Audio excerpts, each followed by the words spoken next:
ഞായറാഴ്ച വെറുതെ വീട്ടിലിരുന്ന് ബോറടിച്ചപ്പോഴാണ് ആലോചിച്ചത് എങ്ങോട്ടെങ്കിലും കറങ്ങാൻ പോയാലാന്ന്. പിന്നെ ഒന്നും നോക്കിയില്ല, ഞങ്ങൾ കെട്ടിക്കിടക്കേക്ക് എടുത്തിട്ട് എറണാകുളത്തേക്ക് ഞാൻ പോന്നു.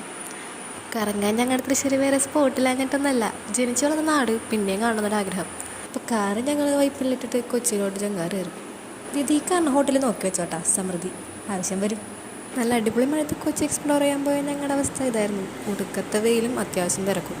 പിന്നെ ഞങ്ങൾ കാണിച്ച ഏറ്റവും വലിയ മണ്ടത്തിന് എന്താണെന്ന് വെച്ച് കഴിഞ്ഞാൽ കാർ ഇങ്ങോട്ട് എടുത്തില്ല. അതുകൊണ്ട് ജൂതത്തെരുവിലോട്ടോ കൊച്ചി വേടിയിലോട്ടോ ഒന്നും ഞങ്ങൾക്ക് പോകാൻ പറ്റില്ല. ആകെ ബീച്ച് സൈഡ് മാത്രം പോയുള്ളൂ. അപ്പോഴേക്കും വിശപ്പിൻ്റെ വിളി വന്നു. നേരത്തെ ഞാൻ പറഞ്ഞ ഹോട്ടലില്ലേ സമൃദ്ധി, നമ്മുടെ കൊച്ചിൻ കോർപ്പറേഷൻ്റെ ആട്ടാ. അവിടെ 20 രൂപക്കാണ് ഏറ്റവും കുറവ് മീൽസ് വരുന്നത്.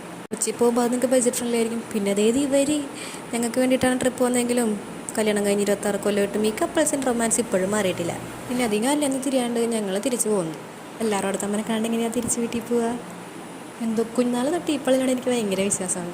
പള്ളിയിൽ വന്നാൽ ഇവിടെ നിന്ന് ടിക്കറ്റ് എടുത്ത് നമുക്ക് നേരെ പള്ളിയുടെ ടോപ്പിൽ പോകാൻ പറ്റും. അവിടെ നിന്നുള്ള വ്യൂ അടിപൊളിയാണ്. ഈ വ്യൂവിൻ്റെ കാര്യമാണ് ഞാൻ നിങ്ങളോട് പറഞ്ഞത്. ഇവിടെ നിന്ന് നോക്കി കഴിഞ്ഞ് കഴിഞ്ഞാൽ എറണാകുളത്തിൻ്റെ 360 ഡിഗ്രി നമുക്ക് കാണാൻ പറ്റും.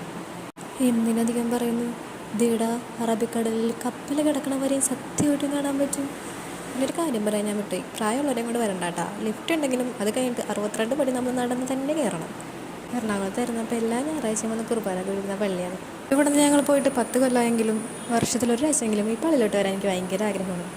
ഇവിടെ നിന്ന് പോയിട്ട് പല കാര്യങ്ങളും എൻ്റെ മാറിയെങ്കിലും മാറാത്തൊന്നുണ്ട്, ഈ ചങ്ങാതിങ്ങ ഭാഷ. അതിപ്പോഴും എൻ്റെ ഒരു ഐഡൻറ്റിറ്റി ആയിട്ടാണ് ഞാൻ കൊണ്ടു നടക്കണം.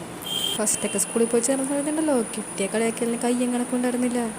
ഈ വലിച്ചു നീട്ടിയ ഭാഷയും കൊണ്ടാണല്ലോ അങ്ങോട്ട് പോണത്. എൻ്റെ ഫ്രണ്ട്സൊക്കെ എത്ര വട്ടം നോക്കിയിട്ടുണ്ടെന്നറിയുമോ?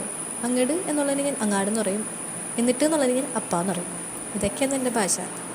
ഇതുപോലെ പല അബദ്ധങ്ങളും ഉണ്ടായിട്ടുണ്ട്. അതൊക്കെ വരുന്ന വ്ളോഗിൽ ഞാൻ പറയാം. എന്തായാലും ഇഷ്ടപ്പെട്ട ലൈക്ക് ചെയ്യാനും സബ്സ്ക്രൈബ് ചെയ്യാനും മറക്കല്ലേ കേട്ടാ. പിന്നെ നിങ്ങളുടെ നാട്ടിൽ ഇതുപോലത്തെ അടിപൊളി സ്പോട്ടൊക്കെ ഉണ്ടെങ്കിൽ പറയട്ടെ, നാട്ടുകാർക്കൊന്നും അറിയട്ടേന്ന്.